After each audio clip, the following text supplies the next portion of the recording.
So I started putting together my own team, and fairly early on, I was introduced to palliative, and I didn't understand what palliative, because to me, palliative kind of sat in this hospice corner, and to me, I didn't understand hospice, and hospice was kind of this dark end of life thing, and where you've got people around you, and you've got machines and medicines and things of that sort. So I was very resistant to talking about palliative, because I didn't think I fell in that category. I saw myself as I was going to get through this cancer and I was going to heal from it. And I didn't need palliative and I didn't need hospice. And yet there were times I'd hear someone say, oh my God, palliative helped me so much, or I should have gone into hospice sooner. So there was a curiosity I had to it. But I found that I had to give myself time to actually embrace it. Because just because I was introduced to something didn't mean I was ready to take it on. And what I learned is that palliative is generally designed to help with pain management, period. And that pain management could vary on your type of cancer. It could be because of the side effect of a drug. For me, at times, I had really bad rashes. And so that was a form of palliative because it was a side effect in pain management. Or I had really bad mouth sores. And so helping me identify what I could be doing so that I could continue my therapy, but not have that hinder what my everyday living. Because I knew right off the bat, for me, quality of life was very important. And curiosity and quality of life were very important. And the reason why I chose curiosity is because I find when I approach something with curiosity, I'm less afraid of it. If you think of a child in a playground or discovering something, a flower or a bug for the first time, they may go, ew, but at least they're open to it. Whereas if I came at it with fear, whether there was something positive to be learned from it, I wasn't open to it because I was coming from fear rather than curiosity. So I did my best to come from curiosity so at least I could be open to it. The other was quality of life. So when I was looking at treatments and how I wanted to be managed, is this treatment going to give me a good quality of life? Is it going to prolong my life? Would be nice, but I'd rather have more than less, a better everyday interaction with a person rather than living longer but being in a lot of pain. So I would encourage people to discern what's, and when I say by discern, question and sort through what's important to them, so that anytime I get confused, I go back to, does this fall into my curiosity and does this fall into my quality of life? So palliative care, I believe, is a combination. It's got many features and benefits to it. Part of it is pain management. Part of it is pain management, symptom management, things that you may or not expect, like anxiety, depression. And oftentimes it's hard to discern, was that coming from the meds, or was that coming from the diagnosis, or was that coming from the total shift in your life? There were oftentimes no way of parsing out where those feelings and grief is way under discussed and mentioned in our society. And so when I went into palliative care early on, because of some of the symptom and pain management they were looking at, I was offered a chaplain, a social worker, the oncologist, and the intention was to help with the pain management and to help with the symptom relief. And if I needed to do some counseling or discussion, and if that was more important for me to do that with a social worker, or if I wanted to do that with a chaplain, that was made available. I'm assuming most programs are similar, but that's the one that I went into.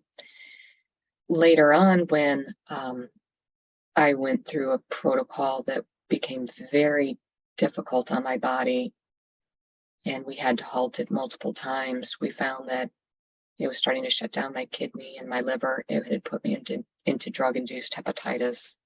It fluid on my heart, fluid on my brain. that's when they said I need to talk with hospice and start getting my affairs in order. And what was so confusing is there's a part of me and most of us that think when we're being treated for cancer, the chemo or the radiation or whatever that protocol is designed to save us.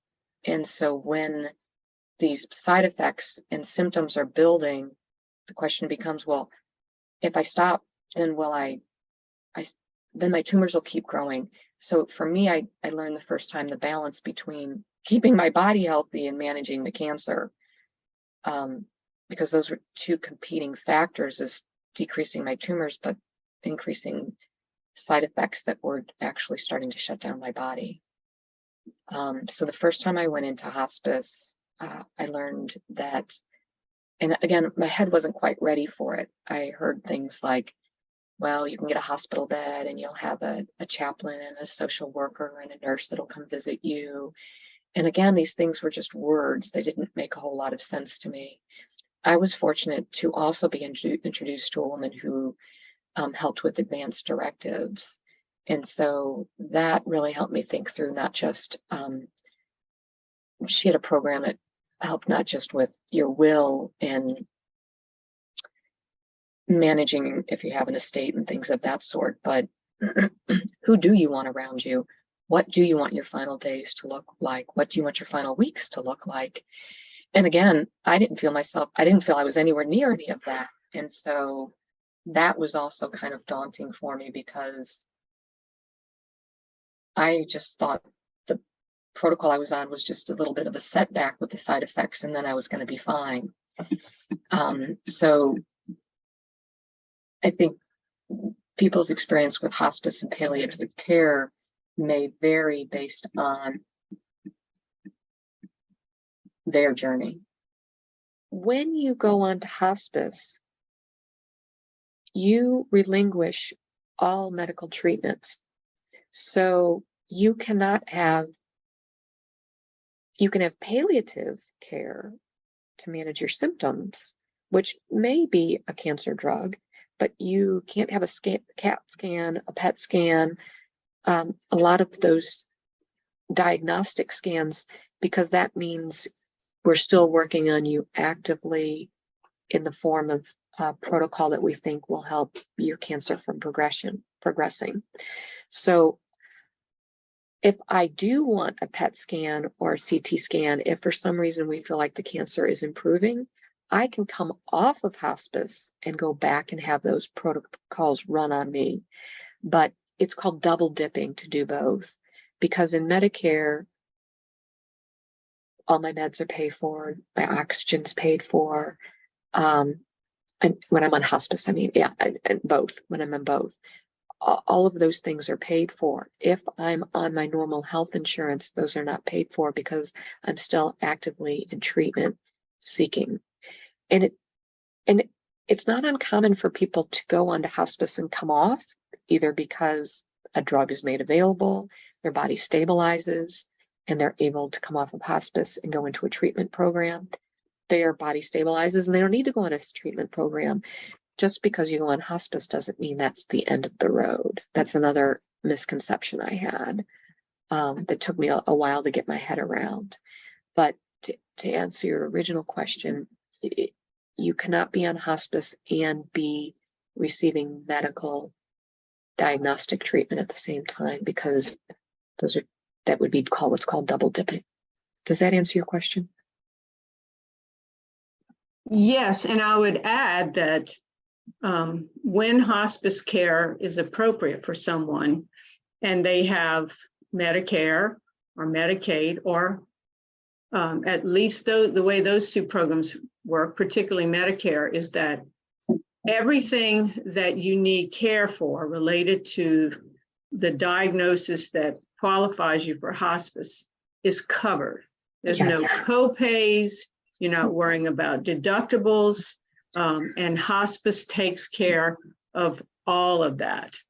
And it's medicine, equipment, the personnel. So it's actually called the Hospice Medicare benefit, and often Medicaid programs follow what Medicare does, and a lot of private insurance companies work that way too, to some degree. So the good thing is if you is that all of that is covered. You don't have to do a lot of the work yourself around the coverage and worrying about it. And as you say, if you have something acute go on, you fall and break your hip and you need to go into the hospital for surgery, and that's not what qualifies you for hospice, it's an easy switch for them. You go in, you have the procedure done, then they put you back on hospice Medicare. So the beauty of it is they handle that and they know what to do, and you don't really have to worry so much about it. Yes. Like my compression socks are provided by hospice. Any of the symptom, I'm on a couple different meds for symptom management, all provided for free by hospice.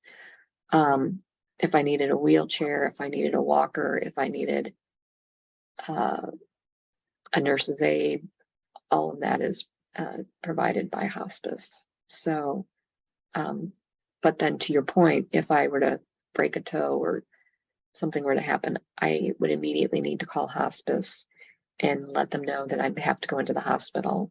They would postpone my hospice, and they oftentimes will send someone to the hospital with you, because hospitals may not know your circumstance. So they may try and they're like, what's wrong with her labs? And they'll try and run all these tests that they don't need to run. They're just wasted tests, and the hospice team can help guide them through. You don't need to run a CT scan. Her blood sugar is elevated because of this, or blah, blah, blah. So it's also helpful to have the hospice connected in that process. That's a good point. And hospice cares for people wherever they reside. Yes. So if you would go to a nursing home, they would continue to follow you. And they would advise the nursing home staff, and they would actually still have a fair amount of say-so in how your care goes. And if you, like you said, if you go in for acute care, they will, give a good report so people understand. Yeah. You can do hospice in home. You can do hospice in a facility. You can do hospice in a nursing home. There are, I just chose to stay at home. Mm-hmm. And I adore my hospice nurses. Amazing. Absolutely amazing. And my hospice physician is amazing as well. So I'm pretty lucky. But I looked, I did my homework, and I asked around. And yeah, I've had a couple of hiccups and bumps. It's all managing expectations, because it's all still very new to me. I'm new into hospice. And so I don't know, I'm still learning where the line is drawn between, well, would I call my doctor for this, or do I call hospice for this? Do I call my oncologist for this, or do I call hospice for this? And so I'm learning those boundaries, and they're not very difficult. It's just new. And anytime you switch into a new system, you're just going to kind of learn your way around it. Yeah. And it's good for you all to get to know each other, which can't happen if someone waits till the last minute to get into hospice, which we see happen a lot, more than we think it should be. It takes time to develop those relationships and trust and get to know you. And the better they know you and your family, the better they can serve you. So, and make this more meaningful and more tailored around you. Yeah. Mm-hmm. So when I finally did decide I was ready to go into hospice, it took me several months of doing research. And again, that's who I am. Some people could just make a couple phone calls or ask a friend. And I did. I asked my oncologist, I asked friends, and I was astounded how hard it was to find a hospice that someone recommended. Either they hadn't had someone, like a family member died a couple years ago, so they really hadn't been exposed to hospice in a while, or they were just out of the loop, or they just had so much else going on in their life they didn't know who to refer to. There are organizations that will oversee hospice. I forgot the names of them right now, but there are accreditation programs. So of course, first of all, I would recommend going with an accredited program that is reviewed on a regular basis, and that's usually done by the city and the state. I was fortunate to finally find someone who helped me narrow it down to 3, and I had my criteria of what was important to me, because otherwise, how else would you know who to go with? Some of the criteria for me was I really wanted a partnership. I wanted to feel safe. I wanted to feel they were accessible. How do you know those things? Well, how did I feel the first time I called them? How did I feel when I asked them questions? How did they staff? What was their ratio of patient to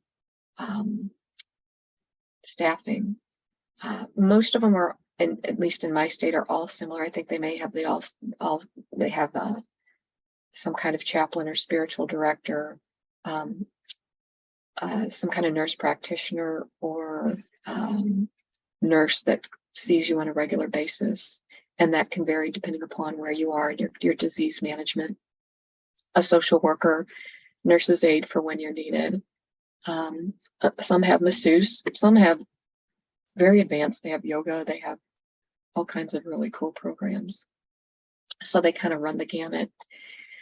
The one I ended up choosing, when they came in and said, "We work for you, you are our boss."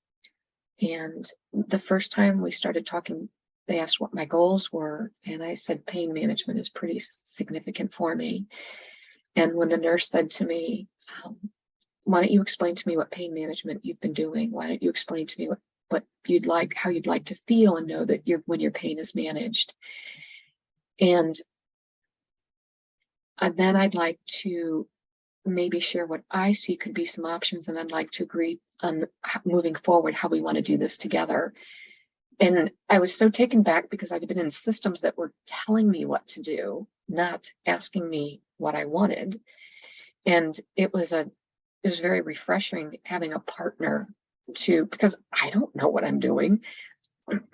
I don't know how to manage this pain. I've never been in this degree of pain before. I don't know the pros and cons of different meds. I don't know the pros and cons of different treatments. And so, of course, I wanted a partner, but I also wanted to be heard. And so that was significant for me when I chose the hospice, is I really felt heard. And once I feel heard, I feel like anything can be managed from there, because then I feel like we've got your expertise, which I do not have, and I will honor, but I'm the one living in this body 24/7. So collaboration has always been very critical, and feeling heard has always been critical for me.